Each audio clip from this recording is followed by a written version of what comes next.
Hello and welcome back. Today we are going to be continuing our Victoria 3 tutorial series specifically focusing on ownership, and we are going to be talking about nationalization and public ownership. Now, we are going to go into a little bit of detail about how this works. It's not overly complicated, and also the strategy, which the short version of this is you do not want to, for economic reasons, ever really nationalize buildings. This is just generally bad, but you do want to use it as a tool to protect your own buildings from being purchased by foreign ownership, and so this is going to be why and when you want to nationalize, with some kind of thresholds where you are kind of become okay with foreign ownership, but generally it's hard to reach those thresholds. Without further ado, let's get into it. There are a few ways by which you get a nationally owned building or a government-owned building. We're going to focus on two here, which the first is anytime something is constructed by the government queue, unless you are on Council Republic, it will start out as being government-owned. In order to get it in the hands of the grubby capitalists, you will have to enable privatization, which will allow them to purchase it with the investment pool. So funds from the investment pool will be spent on it. Now, they will purchase it at a very, very low price, which we will discuss later, but that's fine because it's going to be getting paid out to you when they purchase it. The second way that the building gets into the hands of the government is going to be through the nationalization button. Now, compensation for this is going to be doubled when you are paying out your own POPs versus a foreign country or a foreign country's POPs if they have private ownership, and this will always be split where half the compensation will be going to whoever owned the building. In the case of paying out our POPs, it's going to be going for capitalists and shopkeepers. In the case of a foreign-owned, nationally owned building, it would be going to that nation's government. In the case of a foreign-owned, private-owned, it would be going out to their ownership POPs, and that's where half of it goes, and the amount is going to vary depending on your economic law, but we're not going to be too focused on that. We are going to kind of look mainly at the interventionism nationalization cost, although it will be lower under command economy. The second half will go to the investment pool, and this is pretty important to emphasize here.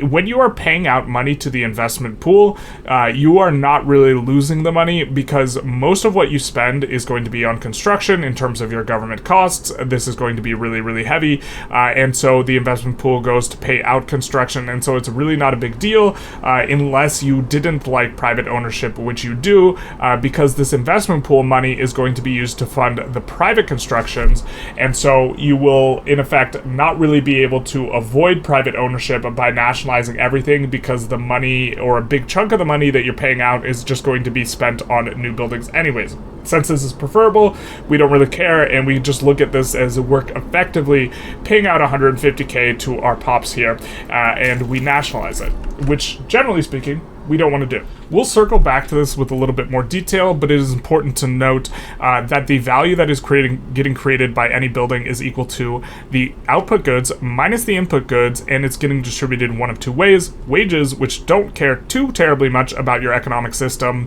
and as well as who owns the building, and the weekly balance, which is heavily determined where this goes and how efficient it's going to be based on your economic system laws and who owns the building. You can see here, this is 100% nationally owned, and we are having our money be split between reinvestment and government dividends. Reinvestment in particular is going to be, generally speaking, preferable.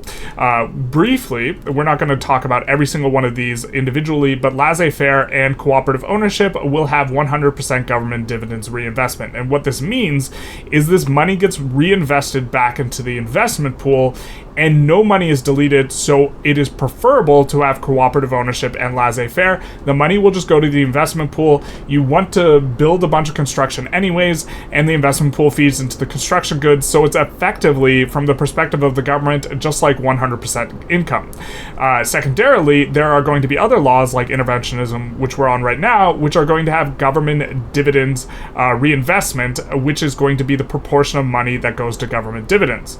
We will also, for these, have government dividends efficiency modifiers, generally speaking. Various economic systems has better ones. Agrarianism slightly better. Cooperative ownership is way better than interventionism. But for the most part, this is not going to be something that you really want to be sending money to because of this malus here. And this is kind of reason one of two in terms of big reasons why national ownership is bad is this government dividends efficiency deletes money. If we have, and kind of coming back into the textile mill mills here. We have a textile mill. Half of our money is going to government dividends. We have a government dividends efficiency of roughly 50%. So what is happening is from these government dividends, 800 is just getting deleted from the economy. It's not going to pops who use it to buy, luxury clothes, to increase the price of luxury clothes to make our buildings more profitable. It's just getting deleted, yoink, completely gone from the economy. And this is a malus that is a negative money malus. So it is not going to be good. And no matter what economic system you're on, you are going to be subjected to a government dividends malus if you pay out government dividends. And so roughly speaking, a quarter of the value that is being created by the building that is going to the weekly balance for the publicly owned building of this textile mill is just being deleted completely under interventionism. Beyond that, you will actually also be subjected to a malus on your government dividends efficiency based on two things. The first is proportionate to how big your bureaucracy deficit is filled. So if you have 15% excess, it will be 15%. If you have 100% excess, it will be 100%. This is going to be negatively applied to a government dividends. Now, it is applied multiplicatively. So if we're on minus 50% on our bureaucracy, we would be cut down to a government dividends efficiency of 25%. If we were completely negative on our bureaucracy, we would receive no government dividends, but the money would still be getting yoinked out of the economy. And so this 1.6K entirely would go poof. The second malus that can get applied is based on how much of the debt is owned by government-owned buildings. Once again, proportionate to 100% full credit line. So if you somehow manage to have every single one of your buildings be nationally owned, which is incredibly difficult to do, and you were at 50% debt, half of your dividends would be deleted as well. Now, this can happen under command economy, and what this means is command economy cannot actually leverage a debt at all. You never want to run debt under command economy, and if you have a bunch of national ownership, in theory, you should prefer to avoid debt, but this will completely nuke the government dividends as well. But also, you will have more economic volatility from bureaucracy if you have a lot of nationally owned buildings. This is the first kind of major reason why you don't want national ownership, though, is that no matter what you're doing, this is going to be deleting money from the economy, which is the opposite of a free money modifier, which is one of the things we kind of emphasize so much in our private ownership video. The second reason that nationalization is bad is the malus it applies to economies of scale throughput bonus. Now, very briefly, throughput increases the amount of the input goods and the output goods by the same percent, effectively increasing the value that is created by buffing, generally speaking, the balance. Because the wages remain relatively constant, increasing the output goods and the input goods by a percentage will just boost up a weekly balance more than anything. But kind of coming back to this, it will scale up to minus 50% if the buildings are 100% nationally owned, proportionate to the ownership that is had by the national ownership. So, for example, if we had 24 buildings and 12 were privately owned, it would only be a minus 25% of malus. This malus also applies to the throughput cap. You notice here, instead of having 11.5%, which would be half of our throughput, we have a cap of 10% because our current cap is a 20% cap. And so this is particularly bad. And this is just effectively deleting value from the economy because instead of producing, an additional 10% value, we are producing 10% less relative to private ownership, or 0.9% in terms of the math. Early on, or when you have a very low economies of scale bonus, this is actually not that big a penalty, but under its absolute worst condition, if you have, a throughput of 50 after researching shift work, if you have economies of scale of 50, and that is your only source of throughput, because remember, this malus is only applying to specifically economies of scale throughput, and if you have a lot of other sources of throughput, this effectively gets diluted. If you have a 50% economies of scale bonus and you are subjected to a 50% malus, you will get reduced from a throughput of 50% to 25%, which means instead of having 150% of a building per building, you will have 125% of a building per building, and this represents a shrinkage of 16.7%, which is very, very substantive and is probably overall a worse penalty than the government dividends malus, although it's kind of hard to say because because the government dividends balance is only applying to the weekly balance, and it is not applying to the wages or the value that's getting created towards the wages, whereas the throughput penalty effectively would be applying to the share of money that is going to the wages as well, because it's applying to the overall profitability of the entire building.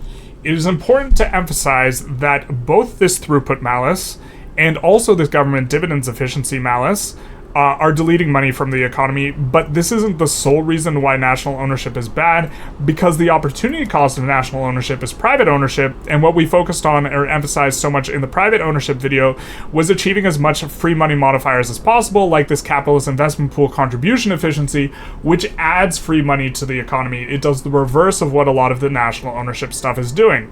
Now, a lot of times when people kind of advocate for the national ownership, one of the main points that is being made is, I want to have a big national revenue so I can control what's getting done a lot in my economy.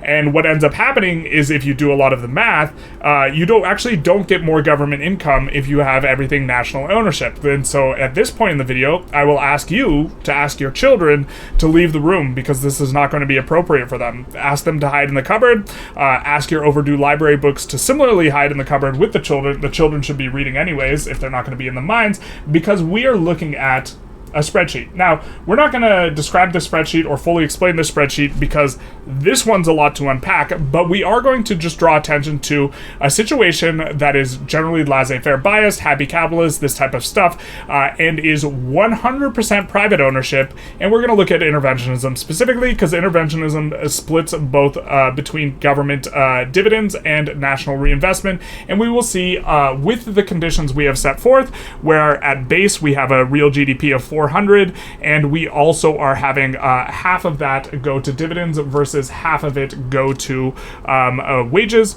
We will see that the size of our GDP ends up being 423, and our marginal government income, that is the amount of income we are getting specifically from the ownership based on, kind of whatever system we have, is going to be 155. So this is the amount that we have controlled. 89 of that will be able to be used on anything, and 65 of that will be only being able to be dedicated to construction, and so that is the condition under 100% private ownership. Under 100% national ownership, we have this condition where our economy will be 90 smaller, and in terms of percentages, that is a very nearly 25% smaller, and also our government income, the amount of money we are getting to control, will be 2/3, roughly speaking, the condition up here. And so this is not a way to have more government income, not a way to have more control. It is just bad because it's deleting money from the economy. Now, it's probably worth noting that it is, generally speaking, not possible to have 100% government ownership under interventionism unless you just nationalized everything just then, because you will be paying in terms of government reinvestment into the investment pool, which has to go to private industries, whether it's those industries buying nationally owned buildings or them constructing their own buildings. So this is kind of more a theoretical situation than a practical one. There is perhaps another strategy or another thing worth discussing in regards to ownership and nationalization, something that might be worth doing, and that is specifically, you might be able to manipulate, and this is something I think we're going to test out and make a video for, but it's worth mentioning here. You might be able to manipulate the proportion of financial districts and manor houses you have, such that your investment pool looks a little bit better. Now, kind of going back into this, keeping in mind that our reinvestment, who gets to build the building, whether it's the manor house or the financial district, is going to be economically proportional to how much they are contributing to the investment pool currently. It doesn't have anything to do with how much they contributed previously. And also, this is good. There's going to be a floor for the financial districts. Looking through the defines, it doesn't seem like there's a floor for the manor houses. So if there's 0 manor house contribution, you will be 100% financial district. 100% financial district is generally preferable. You can make a weird sort of argument for trying to push it the other direction with manor houses, but because of the financial district floor of 25% allocation to them, I don't think it quite makes sense. But if you were 100% financial district oriented, you would be able to get a lot more investment pool contribution efficiency, free money modifier, as well as the free money modifier from laissez-faire, although you can't nationalize under laissez-faire, so this would require a little bit of law changing here and there. But what you could in theory do is nationalize everything owned by the manor houses so that the manor house contribution would be reduced to zero in terms of the investment pool. Now, you can't nationalize the ownership of the subsistence farms, but if you either have no subsistence farms or you just shrug your shoulders because subsistence farms don't make any money anyways, proportionally everything would be the financial districts, and by nationalizing, you just dumped a ton of money into the investment pool.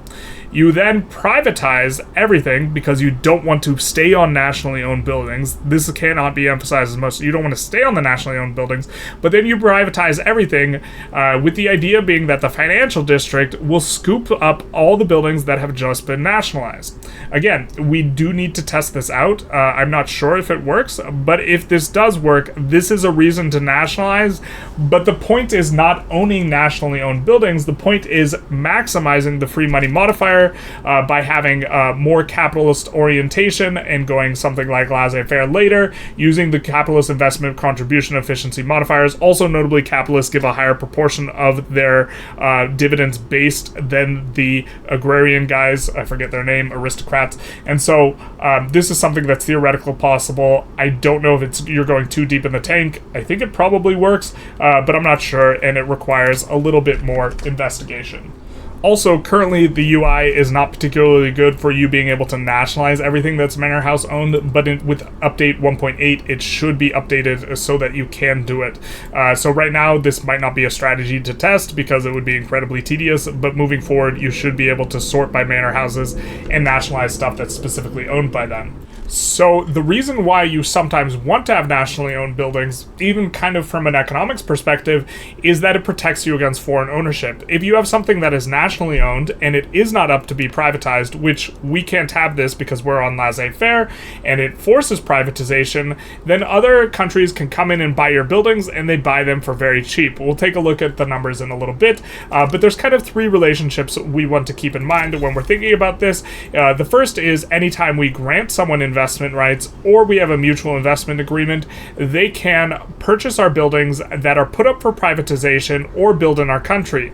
We don't really mind them building in our country all that much, but we do mind them purchasing our buildings we have up for privatization because we are trying to get rid of our national buildings. We're trying to get them private, and they can swoop in and buy these, and this is especially exacerbated by the fact that they generally have enormous investment pools and we don't. The second relationship is if you have an overlord, like for example Sweden is a subject of Prussia, Prussia can build in Sweden's market but not vice versa, and so if you are playing as a subject, you in particular want to keep everything nationally owned, never privatize anything, and don't go laissez-faire. And finally, if you are building in a subject in order to reduce, for the purposes of reducing their liberty desire because you want to get more economic entanglement, you do not want to put those buildings up for privatization, which means if you want to go laissez-faire, you just have to let your private queue handle all of it, and hope that they construct in your subjects so that you can reduce liberty desire by increasing economic dependence by having a bunch of their buildings being foreignly owned. Now, let's say we want to build in Sind in order to reduce their liberty desire here. What will happen is we will add a building, and because this is in the government queue, it will pop out as being a nationally owned building. If we just let the private queue build in, Sind or Andhara, this is a way that we could accumulate buildings that are privately owned and abroad, which is where these buildings are coming from. These are owned by the financial districts, they're owned abroad, and they have been kind of built up by the private construction. If we actively build stuff, it will be government owned, and then, since we're on laissez-faire, it will be automatically privatized. It will not be our capitalists and our manor lords who will buy this because we have such a little investment pool. Now, the AI, it's a little bit better when you're a big country, but the AI, generally speaking, will underproduce construction by a disgusting amount, and they will often have enormous investment pools built up. If we swap over to Sind, we can see that this is going to be the case. What will end up happening for them is they will have very low construction, and because they have low construction, they can't properly leverage their enormous investment pool. What they should do is they should just add construction and let the government queue idle, but the AI doesn't play well, and so they have this massive investment pool. The second we finish, a textile mill here, we are just going to automatically privatize it because we're on laissez-faire, and it will be unleashed, and it will be just instantly purchased by Sind. And so we will have effectively wasted an enormous amount of construction because the construction cost, the amount that we will get from Sind privatizing the building, will be nowhere near what we would be. It will be nowhere near the overall cost of us constructing the building, and this will allow them to drain the investment pool. Now, to be fair, there's maybe an RP in place where you actually want your subjects to be strong, something like this, but we will generate neither economic activity for ourselves nor leverage. In fact, we will reduce our leverage because instead of, being a building that is owned by us in Finland, this will likely be picked up by just some place in Sind who is going to own the building after we construct it.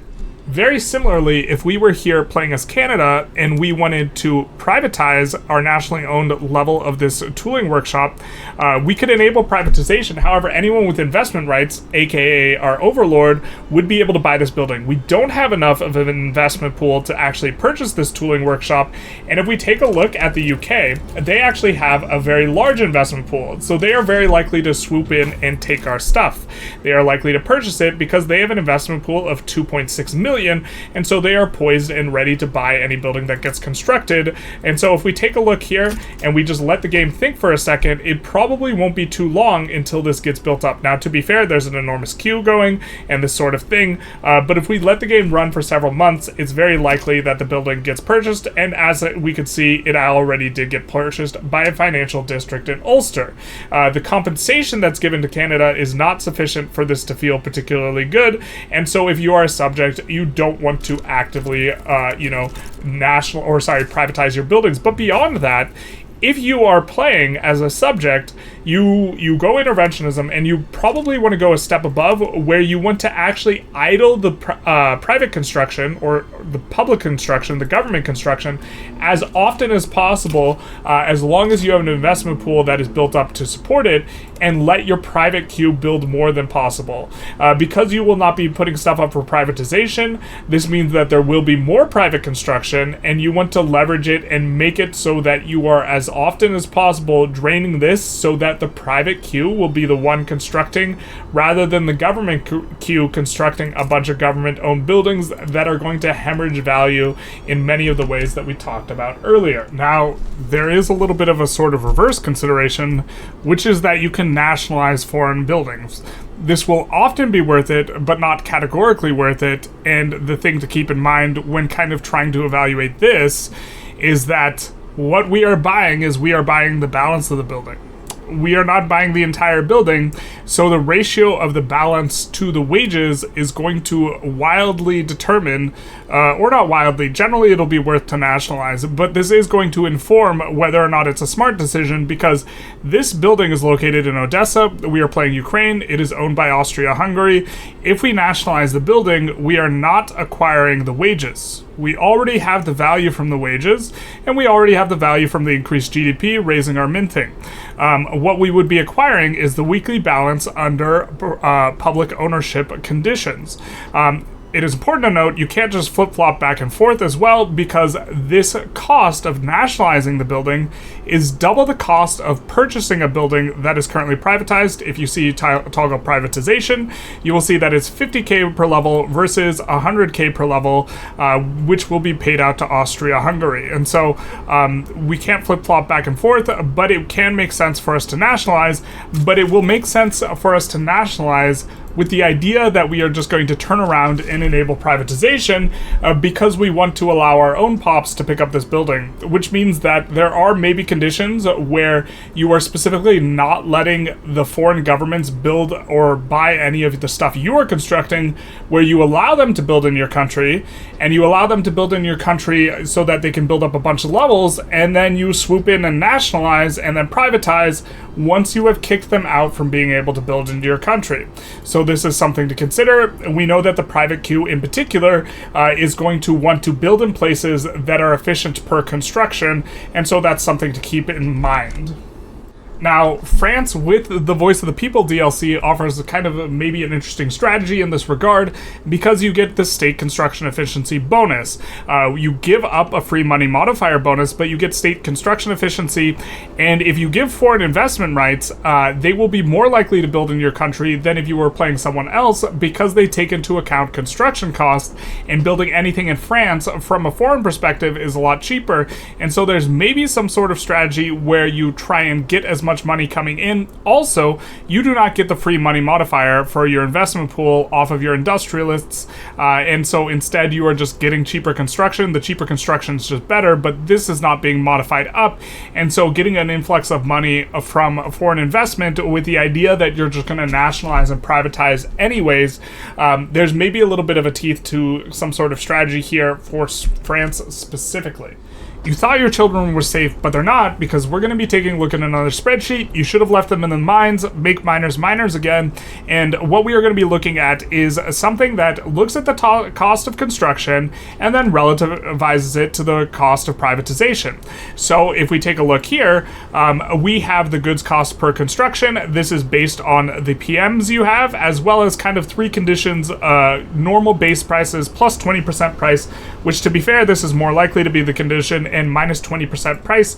And with this, we will also include the real wages cost, which is multiplying the wage multiplier of the building times what is kind of a normalish looking wage multiplier at that phase in the game. Wages tend to increase a little bit as the game goes on, and not just because there's a higher wage multiplier, but also the normal wage tends to increase. And adding these two together, we get the total cost per construction. We're then going to multiply that by 200, which is the cost of a lumber camp, which is, if you recall, that we just looked at in Ukraine. This costs 50k to privatize and 100k to nationalize. So when a building gets privatized by 50k and then we had spent 239k to build it, we are only getting a return of 21% on our kind of investment. Or if we are privatizing something that is built by someone else, we are getting a 479% return. This is kind of how the spreadsheet is calculating it, and you will notice that as you get to better and better PMs, it starts to look, the construction cost, the cost per construction will go down, which makes people buying your buildings or privatizing your buildings not as bad as when you are on earlier PMs, but also important to consider that this is when we're on 100% dividends. Remember, when someone buys one of our buildings, they're only buying the dividend share or the balance share. They are not buying the proportion of the value that is going to wages. So, as you know, a larger and larger amount is just dedicated to wages, it becomes more and more profitable to sell off buildings. And you will notice here, in this case, we would be getting an 83% return on the building, or if we buy it on a foreign kind of, in a foreign country, we would be getting a 20% additional return here. It is notable that if you have a state construction efficiency bonus, for example, it would actually make sense if you were playing France and you had a state construction efficiency bonus such that the number of your state construction efficiency is over this number here. It would actually make sense for you to buy buildings, privatize them, and then sell them. Because the dividends are so low, you're only really selling a quarter of the building in this case off. What ends up happening in most games is not as much in the early game. In the early game, dividends tend to be kind of in the lower sphere, but as you ramp up a lot of throughput, very often dividends will be roughly 60% or 2/3 of the total value of the building, which is why we have this condition here. In this situation, we will almost never be making a decent return when we sell a building to another country. Even if we're on arc welded and, construction is very, very, very cheap, or is like minus 20%, even in this most favorable condition when construction's at minus 20% price, so we can build the building really cheap, and then sell it for the fixed price of 50k per sort of infrastructure level, where, steel will cost 200k. It's fixed based on this. Every 200 construction costs 50k. Even under this most favorable circumstance, it really doesn't make sense to sell your buildings if you are experiencing dividends of around 60%. If the dividends are extremely low, which this is maybe something you could micro super closely, if the dividends on a building are super low and they're going to be consistently low, selling it off to a foreign interest doesn't actually hurt. Notably, as a sort of non-economic consideration, if you are running out of labor, you do not want to sell off ownership. And the reason for this is the owners, the ownership class, will pull up your SOL. Just having more laborers will not pull up SOL. And if you're running out of laborers, then you start to think of stuff not in terms of construction, but in terms of value per worker. And if you are thinking of things in terms of value per worker, you basically never ever want to sell your ownership off. But when we're thinking of it in terms of construction and construction costs, it can occasionally make some sense. So even though this spreadsheet is oriented towards kind of evaluating what the value of privatization versus constructing a building yourself is, since we know that privatization is $50K per 200 construction and nationalization is $200K per 200 construction, we will know that in order the threshold for it to be worth it to sell off buildings will be 100% for privatization. For nationalization, it will be 200%. And what is going to be the case is very often, or not very often, but sometimes it's really not going to be worth it for you to nationalize buildings from a purely economic perspective relative to just building another one of the buildings yourselves. In particular, on steel frame buildings, you will notice that very often the gain you will get from buying a foreign building, if 62% of the value is going to dividends, and perhaps we should just kind of jump back in real quick to re-emphasize what's going on here. So if this is 62% of the total surplus value, which is this plus this, then we will be at that condition here. Very often this will be really high in the late game and it'll be a little bit lower in the early game, but if we kind of come back here, if this is over 200%, then it will be worth it for us to nationalize the building. If it's under 200%, then we are better off just constructing a new building, unless we have considerations again for running out of pops. It is kind of going to be less often that you are at, or it could be less often, depending on, it really depends on what companies you end up using. It's not necessarily going to be the case here on base prices. If your prices are expensive, and you're kind of at a semi-late game condition where 70% of the dividends, or much more than 62%, are in fact going to, the dividends portion, it will be worth it for you to privatize almost everything. If the dividends are a little bit less and construction is going to be a little bit cheaper, it's not going to be worth it. And if construction is really cheap, let's say you are using a bunch of steel companies, then it will be really, really not worth it for you to nationalize relative to you just using that money to fund construction to build a different building instead. In fact, it's already not worth it on iron frame buildings if you have 62% dividends. And so this means that the strategy as far as nationalization go is the most dynamic. It is also notably not zero sum. When you are evaluating this just from the perspective of how much you get from what you're paying, you're kind of excluding the fact that the other country is losing the building, and they are getting paid out an amount, and generally speaking, that probably is going to be bad for them, although it depends, again, on their construction cost and a variety of factors.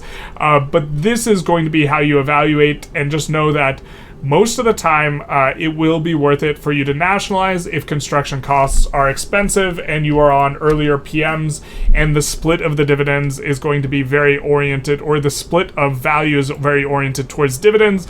And if the split is closer to 50-50, it will almost never be worth it for you to nationalize that particular building, as well as if construction is cheaper, it will really never be worth it for you to nationalize the building in terms of the cost relative to you just constructing a building of your own.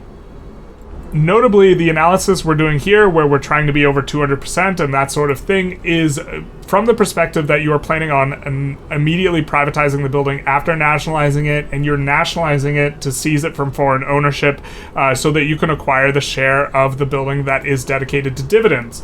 If you are planning on keeping it as a nationally owned building, then its value will be considerably less than kind of 100% of a building because of all the malices we discussed earlier. We don't really have a spreadsheet or way to kind of model or evaluate this. Just know that if you are planning on keeping it as nationally owned, buying the buildings is going to be a whole lot less worth it than it would be if we were immediately going to turn around and re-privatize it. And so this is also something to consider whether or not something's going to be worth nationalizing. So, in summary, from a purely domestic economy perspective, you do not ever want to nationalize buildings for two reasons, or two major reasons. There are a few other reasons, but the main one is going to be the government dividend efficiency malus. So, whatever proportion of your government share based on your economic system is going to government dividends is going to be subject to a percentage multiplier. Whatever it gets killed by this percentage, so in this case roughly 45%, it just gets deleted from the economy. It does not stimulate the economy in any ways. It is just wholeheartedly negative. The second reason, or the second one, is going to be the throughput malus, which applies to economies of scale proportionate to the national levels. So if you have 100% national levels, it will scale up to minus 50%, which will reduce your economies of scale throughput by minus 50%. If it's half government owned, half private owned, it will be minus 25%. Both these maluses delete money from the economy to the extent that it actually decreases the amount of national revenue you would be experiencing. You do not get more national revenue by having a bunch of government-owned buildings that are paying out government dividends. Even command economy will make less than laissez-faire, and this is really important to emphasize, although it will give more control, specifically in the context of like building up more military, but that's a subject for another video.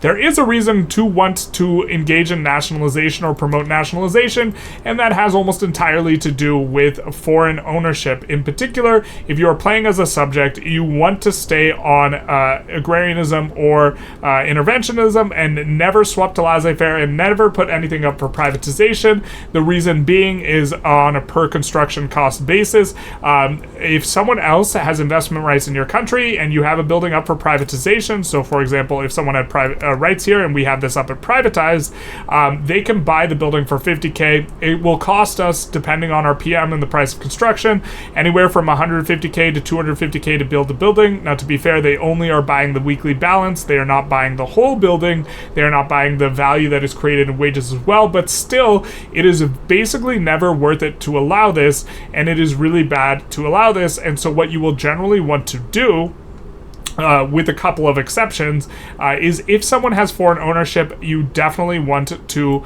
stay off of laissez-faire. But also, if you particularly have subjects and you want to decrease their liberty desire by increasing their economic dependence, and you want to actively build in their countries, you don't want to do so under laissez-faire, because the second you plop down a building, their investment pool, which tends to get bloated on AI countries that don't have a lot of construction, like this is an AI country we're looking at, it tends to get very bloated, and they tend to be able to snatch up the buildings immediately. Now, when it comes to nationalization, sometimes you want to nationalize buildings, sometimes you don't. It comes to a cross-section of several things. The more of the building that is dedicated to the weekly balance rather than wages, the more you will want to nationalize it. The better your PM is, the less you will want to nationalize relative to just building another building that is the construction PM.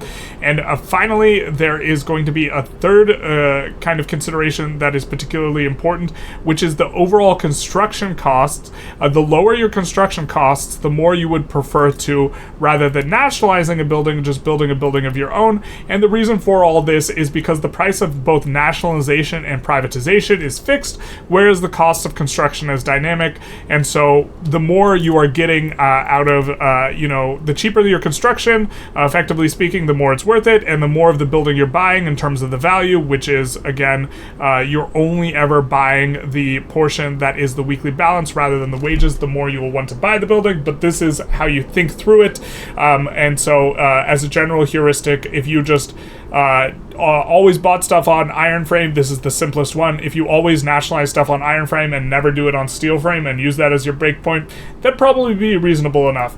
Anyways, I hope you enjoyed this video. If you did, please feel free to like, comment, subscribe, you know, do the YouTube algorithm thing. And other than that, oh, also links down below. There's like Discord, Patreon, some other stuff, Instagram, socials. But other than that, have a good one.